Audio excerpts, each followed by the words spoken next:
everybody, welcome to Milwaukee Music Lessons. My name is Alex Bennett, and we have an exciting series of videos coming up here for the month of September.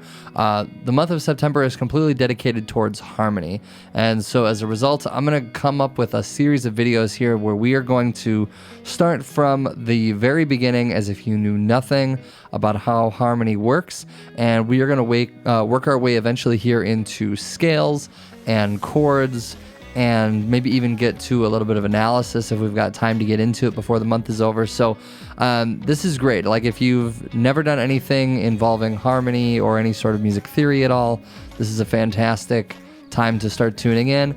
And if you're just trying to get back into the swing of things a little bit, this is also a great time to do all that. So I definitely highly recommend it, whether you're beginner or advanced.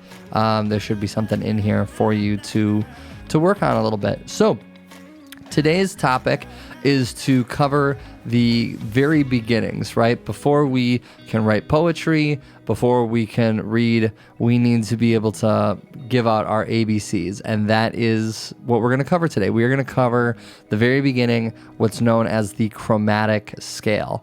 The chromatic scale is every note that's available to us on the guitar or the piano or any instrument that you play, because all of this theory stuff is universally accepted across all the Western instruments. And so that's what we're going to do today. So I'm going to be demonstrating here on my piano, as well as digitally. You'll see some of this stuff up on screen, how all of this works together. So let's get started. Let's jump right into it. We have in front of me, we have my piano, and what we're going to start off with is we're going to start just talking about the basic notes, right? If you don't know, there are white keys and black keys on the piano, and the white keys are all of what we call the natural notes. Those are our basic letters. And the basic letters that we have range from A to G. So if I start here, our first note is an A on the piano, and every time I move up a white key, this is another note in the alphabet. And I can move all the way up to G. So if I start with A, B, C, D, E, F, G. Now you might be looking at the piano and saying, there's a lot more notes left here on the piano. Yes, and that's because when we reach the end of the alphabet, then what happens is we start back towards the beginning and we start cycling through again. So we left off here on G. The next note that would show up for us would be an A. And it continues on towards the right, B, C, D, E, F, G, A, B, C, D, continuing on and on and on. Whereas if we go to the left, if I start here at A and I start going backwards, now we end up at G, F, E, D, C, B, A, G, F, E, continuing on and on further to the left until we reach the bottom. Or the end of the range of our instruments, right? It technically goes on forever in both directions, but at the end of the day, we are limited by our instruments and what we see. So those are the basic letters, what we call the natural letters here in our alphabet. The other thing is what do we do when we run into the black keys in between? And this is where we run into our accidentals.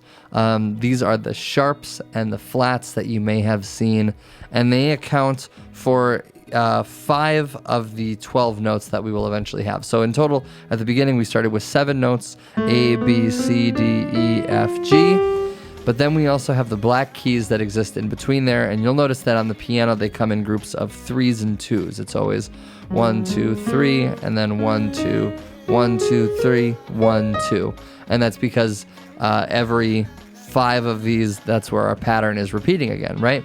So if I start here at A, I go all the way down here, start at A, the next note that I will run into is going to be a B flat. At least that's what it's displaying on my screen here right now. Now, flat just means that a note has been lowered by a small margin, right? A flat means that we're taking B and moving it down, so it exists in the space between A and B. The reverse of that would be a sharp. A sharp is what raises a note slightly. So in here, this is a B flat, but it's also an A raised a little bit. So this is not just a B flat, but it's also an A sharp that exists in between here. So we have A, and then either A sharp or B flat up to B. Now, looking in here on our piano, this spot right here between B and C, there is no black key that exists in between there, and that's because there is no B sharp or C flat that exists in between this space. It just doesn't exist here, this note, right? So we move right on from B to C, and then from C, in between C and D, we have either a C sharp, which is a C raised, or a D flat, a D lower. So here on my chart in front of me, it's listing as a C sharp, but this could also be a D flat. Then we run into D, take that up a half step, we get either D sharp or E flat. Moving up from D sharp or E flat, we move on to E. And now once again, we run into another space where there is no black key that exists in between here. And once again, we don't have an E sharp or an F flat. We just go right from E to F. Now we come up from F to raising it up a half step. We either have an F sharp, or lowering G down a half step, we have a G flat. And here it shows F sharp on my key, but again, it could be G flat as well. Next, we move on to G. And now last but not least, before we make our way back around to A, before we start that alphabetic cycle over again, there's another space that exists in between here, and this can either be a G sharp or an A flat.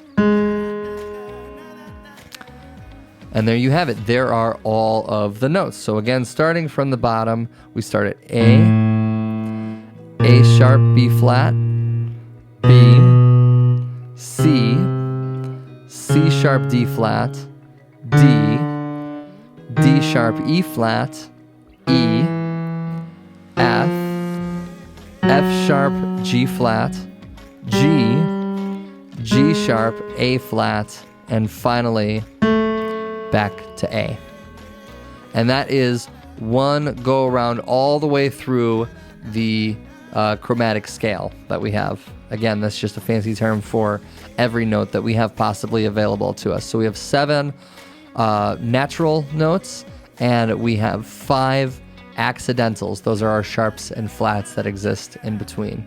Now, there's probably going to be a few of you that are asking, what are the conditions that determine whether or not we have an F sharp or a G flat? And the answer to that is it's complicated.